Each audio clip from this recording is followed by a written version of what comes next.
Joe Fortenbaugh here for OddsShark, where one of the biggest weekends in the college football world is upon us. So let's begin with our big game bets. Friday night, right here in Las Vegas, it's the Pac-12 championship game. USC laying 3, total of 67 against Utah. I'm going to lay the points with the Trojans. A lot of people are going to make the case Utah beat USC earlier this season. This is a bigger point spread. They're set up well to match up for a close game. Forget about all that. The handicap for me is simple.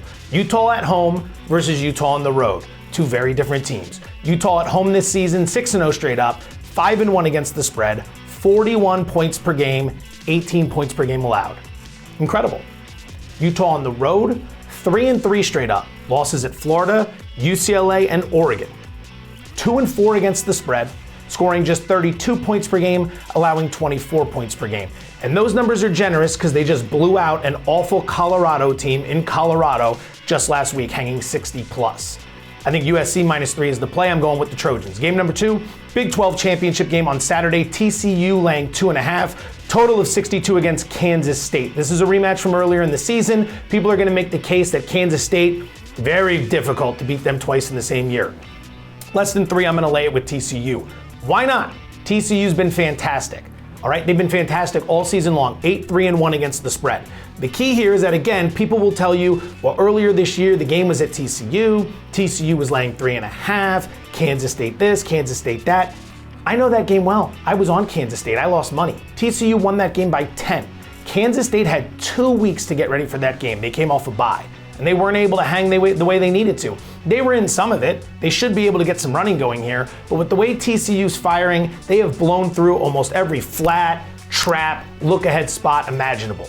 Laying it with the Horned Frogs. Game number 3, SEC championship game. Georgia laying a big number 18, total of 51 against LSU. My favorite play of the 4 big games we're going to talk about, over 51 total points in this matchup. Georgia doesn't need to win to advance to the playoff. That's the handicap. Because one of 2 things is going to happen here. One, Georgia's going to blow them out, and then they're going to pull all their starters late, and there's going to be garbage time points for LSU.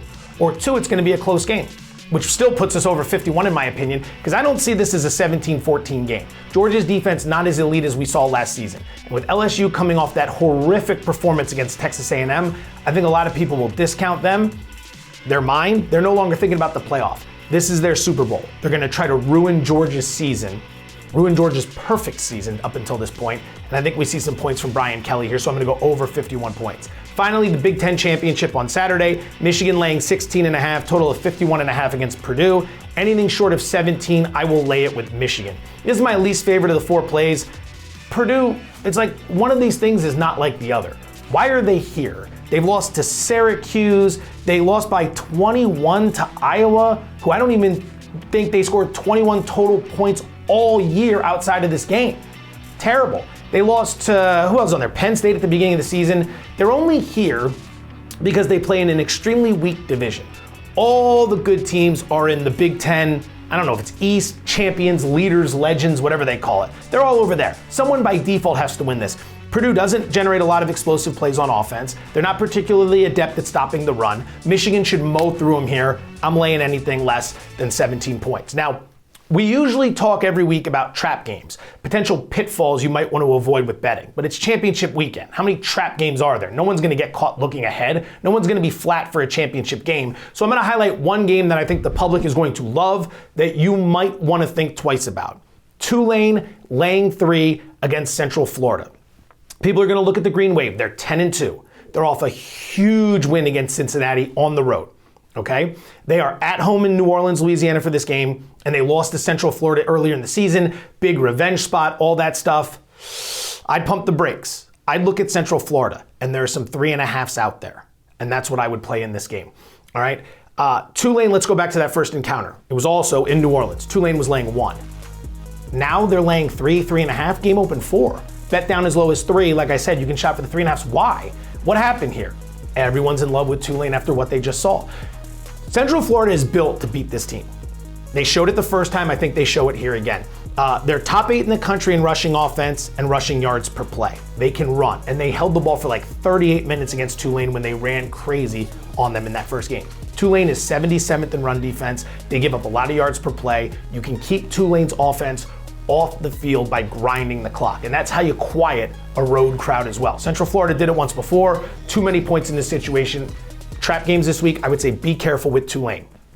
Now, when we look to the futures market, there's not a whole lot out there that caught my eye. I want to mention two things. Number one, if you are of the belief that USC and or TCU go down this weekend, Ohio State's plus 110 to make the playoffs. From every indication we've gotten, from everyone we've talked to, from everything we've heard, that if there's one team that's going to fall out between Georgia, Michigan, which both of them are in, TCU or USC, Ohio State's the next team up.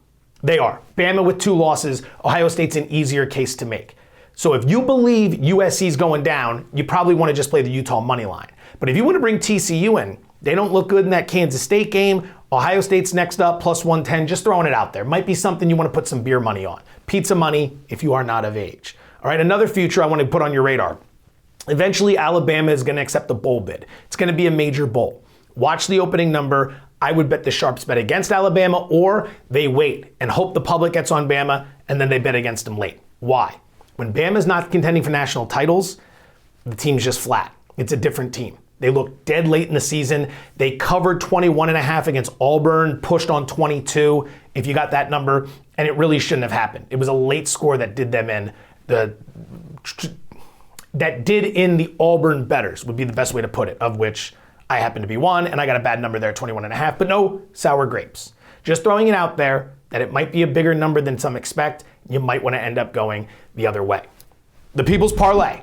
We're bringing it back this week. Didn't have it last week. Some say it's a hiatus. Some would say I forgot to send out the tweet to get it going. Either camp is worth making a good debate over, but we're back this week. Tweet's going to go out under my account and the Oddshark account, at Joe Fortenbaugh, at Oddshark. Give us your best NFL and college football plays. Would love to see some dogs. Would love to build a 3 or 4 team parlay with some really good dogs. Hit us up in the comments, the ones that get the most likes. We'll talk about it in the NFL video later this week. And if we hit, we'll send you guys a bunch of cool swag. Now, we had our big game bets. This is what we're going to call the best of the rest. 2 more plays I'm looking to attack this weekend in the college football world. Clemson and North Carolina going over 63.5 points. And then we've got Troy and Coastal Carolina going under 48.5 total points. Let's start with UNC Clemson. Clemson's defense isn't nearly as good as what we saw last season. Number 2 in scoring defense last year, 27th in scoring defense this year. The loss to South Carolina last week, we called the over in that game as well. I think the defense is going to come out dead in this game. They have no chance of making the playoffs. I could see them completely packing it in on the defensive side. And remember, North Carolina is a top 20 scoring offense. Conversely, North Carolina, terrible defense. 100th in scoring D. I like a lot of points in this game, over 63.5. I like the opposite in the Coastal Carolina-Troy matchup, under 48.5. Coastal Carolina plays at a really slow pace, one of the slowest in the country. In terms of getting up to the ball and snapping it, really slow. They love to run the ball, which helps us keep the clock going. And then number 3, quarterback Grayson McCall is out for this game. He missed each of the last 2 games. The offense completely fell apart. Only 7 points against James Madison last week. I don't expect much here against Troy, who is here because of defense. Elite defense, 8th in the country in opponent yards per play. I like that game to go under 48.5. Thank you for watching. Best of luck this weekend. We got a lot of World Cup coverage up on the site. John Anik and I are going to be coming together as well to do a big college football bowl preview. That's going to be happening in the next few weeks, so keep your eyes out for that. Best of luck with all your wagers this week.